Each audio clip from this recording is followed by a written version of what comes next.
Assalamualaikum warahmatullahi wabarakatuh. Alhamdulillahi rabbil alamin. Wassalatu wassalamu ala asyrafil anbiya'i wal mursalin Nabiina wa rasulina Muhammadin wa ala alihi wa ashabihi ajma'in. Bapak-bapak, ibu-ibu, jamaah salat tarawih dan isya yang dirahmati oleh Allah Subhanahu wa taala. Tama-tama marilah kita senantiasa bersyukur pada Allah Subhanahu wa taala atas segala limpahan nikmat, rahmat dan hidayahnya kepada kita. Salawat berserta salam hendaknya senantiasa kita sampaikan pada junjungan kita, suri tauladan kita, contoh terbaik bagi kita, Nabi besar Muhammad sallallahu alaihi wasallam. Bapak-bapak, ibu-ibu, serta adik-adik sekalian, jamaah sholat isya dan tarawih yang dirahmati oleh Allah Subhanahu wa taala. Sampai hari ini sudah 4 hari kita menjalani ibadah puasa. Tentunya masih panjang perjalanan kita dalam menjalani puasa di bulan suci Ramadan ini. Dan tentunya kita harus menjaga konsistensi, menjaga motivasi agar tetap tinggi, hingga kita benar-benar bisa melaksanakan ibadah puasa dan amalia Ramadan lainnya dengan sebaik-baiknya. Pada kesempatan ini saya ingin menyampaikan satu hadis Nabi Muhammad SAW yang berkenaan tentang hakikat daripada puasa. Mudah-mudahan ini bisa menjadi motivasi atau bisa menjaga konsistensi kita di dalam menjalankan ibadah puasa di bulan Ramadan. Hadis diriwayatkan oleh Abu Hurairah, bunyinya an Abi Hurairah radhiyallahu anhu yaqul, qala Rasulullah sallallahu alaihi wasallam, qala Allah, kullu amal ibni Adam lahu illa siyam, fa innahu li wa ana ajzi bih, was-siyamu junnah. Wa iza kana yaumu shaumi ahadikum fala yarfuth wala yaskhab fa in sabbahu ahadun aw qatalahu falyaqul inni mru'un shaim wallazi nafsu Muhammadin biyadihi la khulufu fammi shaim atyabu indallahi min rihil misk lis-shaimi farhatan yafrahuhuma iza aftara fariha wa iza laqiya rabbahu fariha bisaumi. Adapun artinya dari Abu Hurairah, semoga Allah meridhoinya, yaqul, ia berkata, qala Rasulullah sallallahu alaihi wasallam, Rasulullah sallallahu alaihi wasallam bersabda, qala Allah, Allah Subhanahu wa taala berfirman, kullu amal ibni Adam lahu, sungguh setiap amal perbuatan atau amal ibadah yang dilakukan oleh anak cucu Adam atau umat Islam itu adalah lahu, untuknya, illa siyam, kecuali puasa, fa innahu li, karena sesungguhnya puasa itu untukku, wa ana ajzi bih, dan aku akan membalasnya dengan ganjaran pahala. Wasiyamu junnah, dan puasa itu adalah perisai. Wa iza kana yaumu shaumi ahadikum, dan jika adalah pada hari di mana kamu salah satu di antara kamu sekalian berpuasa, fala yarfuth, maka hendaknya jangan berkata yang kotor atau yang keji, wala yashab, dan juga jangan mencela. Fa in sabahu ahadun, maka jika ada seseorang menghinamu, au qatalahu, atau mengajak untuk berkelahi, ya, hingga menyebabkan terjadi pembunuhan seperti itu, falyakul inni mru'um shaim, maka katakanlah sesungguhnya aku adalah orang yang berpuasa. Wallazi nafsu Muhammad biyadi, dan demi zat Nabi yang jiwa Nabi Muhammad di tangannya, la khulufu fammi shaim, sesungguhnya bau mulut dari orang yang berpuasa itu atyabu indallah, lebih baik di sisi Allah, min rihil misk, daripada bau minyak kasturi. Lisaimi farhatan, bagi orang yang berpuasa itu akan mendapatkan 2 kebahagiaan. Yafrahuhuma iza aftara fariha, yaitu dia akan berbahagia ketika berbuka, wa iza laqiya rabbahu fariha bisaumi, Dan ketika ia bertemu dengan Tuhannya, ia juga akan berbahagia karena puasanya.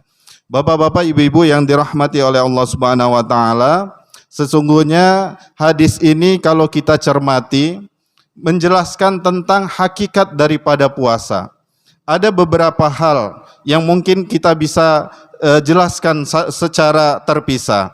Yang pertama, perkataan Allah Subhanahu wa taala, berarti ini merupakan hadis qudsi di mana Allah Subhanahu wa taala berfirman, "Kullu amal ibni Adam lahu illa siyam." Sesungguhnya amal perbuatan anak cucu Adam itu adalah baginya. Ya, maksudnya ketika kita mengerjakan amal-amal ibadah selain puasa, maka di situ kita akan mendapatkan, kalau di dalam hadis Nabi, ketika orang berniat melakukan kebaikan, maka dia telah ditulis satu kebaikan, melakukan satu pahala. Dan ketika dia mengerjakan, dia akan mendapatkan 10 kali lipat sampai 700 kali lipat. Kecuali puasa. Karena apa? Fa innahu li, karena puasa ini adalah untukku, wa ana ajzi bih. Kecuali puasa itu menunjukkan bahwasanya pahala dari berpuasa ini tidak terbatas. Tidak terbatas dan Allah Subhanahu wa taala akan membalasnya.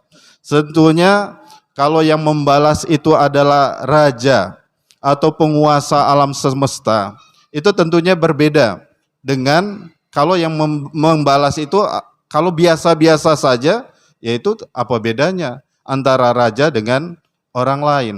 Tentunya raja itu memberikan pasti yang lebih daripada orang yang lain. Maka di sini dikatakan wa ana ajzi bih, dan aku akan membalasnya. Pada penggalan ini kita bisa memetik satu hal terkait dengan puasa. Yaitu puasa itu kenapa pahalanya itu begitu berlipat ganda atau pahalanya itu tidak terhingga.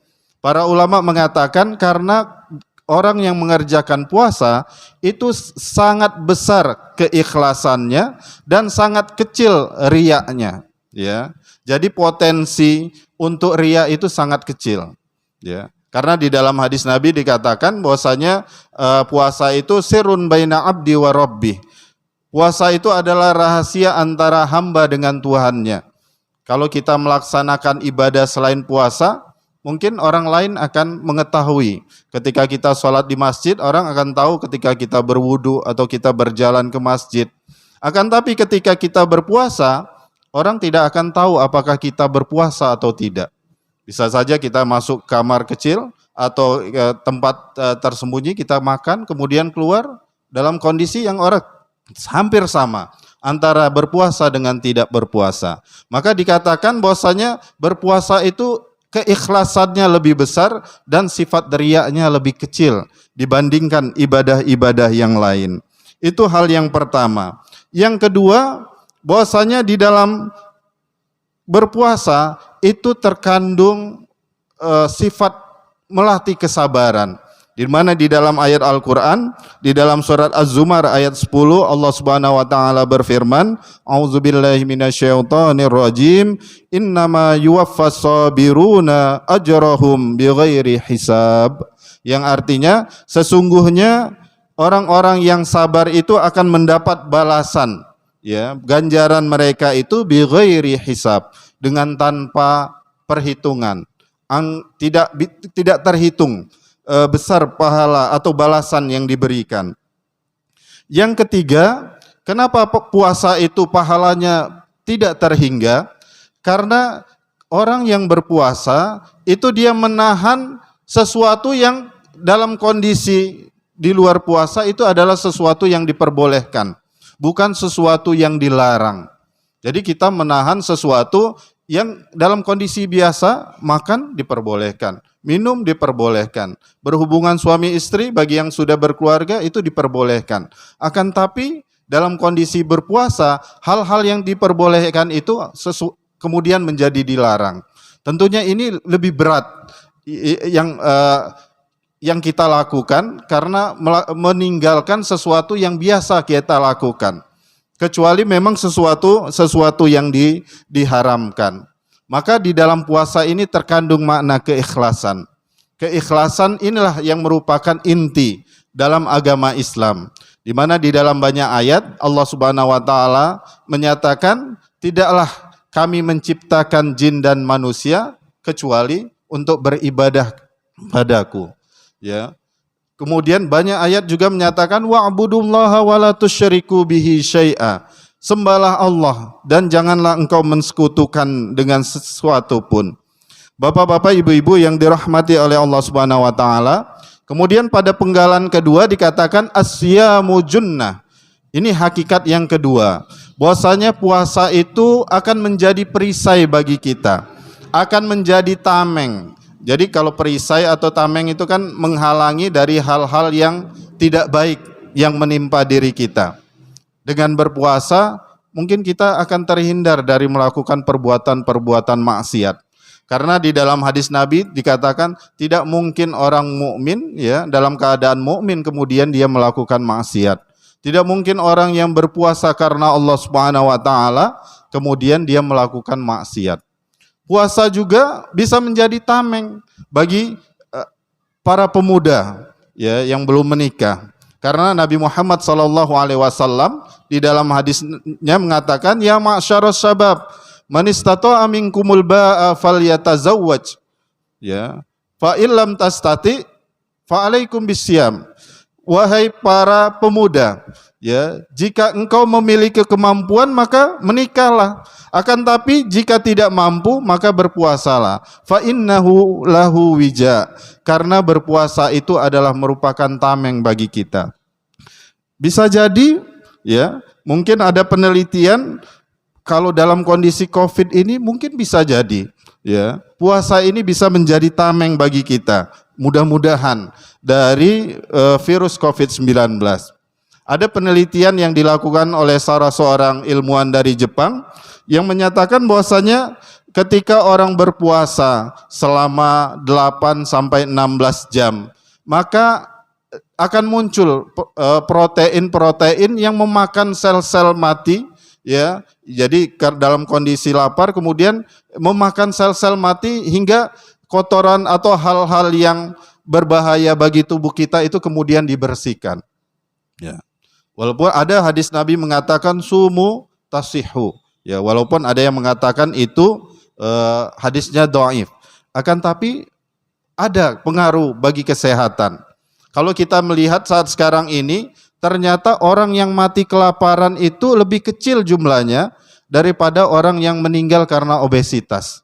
Ya, bisa jadi dengan berpuasa ini merupakan wija, merupakan tameng bagi kita dari penyakit-penyakit. Bapak-bapak, ibu-ibu yang dirahmati oleh Allah Subhanahu wa taala. Kemudian adapun penggalan yang ketiga dikatakan jika pada hari itu engkau berpuasa, maka janganlah berkata yang kasar, yang kotor atau mencela. Dan jika ada seorang menghinamu atau mengajakmu berkelahi, maka katakanlah, sesungguhnya aku orang yang berpuasa. Di sini hakikatnya adalah puasa itu melatih kesabaran, ya. Karena memang kalau di dalam ayat Al-Qur'an, kunci kesuksesan itu ya, ketika kita dalam menghadapi masalah dua hal. Ya ayyuhallazina amanu sta'inu bis-sabri was-shalah. Wahai orang-orang yang beriman, meminta tolonglah kamu dengan kesabaran dan salat. Ya, sabar itu kunci dalam kesuksesan. Sabar itu bukan suatu kelemahan. Justru sabar itu merupakan kekuatan. Bagaimana kita mampu bertahan, menahan haus dan lapar, bahkan menahan emosi agar tetap fokus pada tujuan kita. Ini merupakan kekuatan, bukan merupakan suatu kelemahan. Kemudian jika ada orang yang mengajakmu berkelahi, maka katakanlah bahwasanya aku orang yang berpuasa. Di situ juga ya mengandung hakikat dari puasa, walaupun kita mampu untuk melawan ataupun berkelahi dengan orang tersebut, akan tapi kita menahan diri dari hal tersebut. Agar apa? Agar tidak mencelakakan orang lain, agar tidak kemudian menimbulkan kemudaratan bagi orang lain. Ada nilai kemanusiaan di dalam kita berpuasa tersebut. Bapak-bapak, ibu-ibu yang dirahmati oleh Allah Subhanahu wa taala, adapun hal yang keempat, di dalam hadis Nabi dikatakan, wallazi nafsi Muhammad biyadih, wallazi nafsu Muhammadin biyadih, la khulufu fammi shaim atyabu indallah min rihil misk. Dan demi jiwa Muhammad yang ada dalam genggamannya. Ini merupakan bentuk sumpah. Berarti ini menunjukkan penekanan, sesuatu yang benar-benar adanya. Bahwasanya bau mulut orang yang berpuasa itu lebih wangi daripada bau minyak kasturi. Nah, di sini para ulama banyak yang memahami dengan ini maknanya bukan makna sebenarnya, akan tapi merupakan makna kiasan atau makna majazi. Karena tidak mungkin Allah Subhanahu wa taala memiliki penciuman seperti makhluk. Karena Allah Subhanahu wa taala di dalam ayat Al-Qur'an, laisa kamitslihi syai'. Bahwasanya Ia Allah tidak sama dengan makhluknya, dan tidak mungkin kemudian Allah mencintai hal yang mungkin bau seperti itu. Akan tapi kemudian dipahami bahwasanya ini maknanya bahwasanya Allah Subhanahu wa taala ridho, ya, dan menerima dengan puasa yang kita lakukan.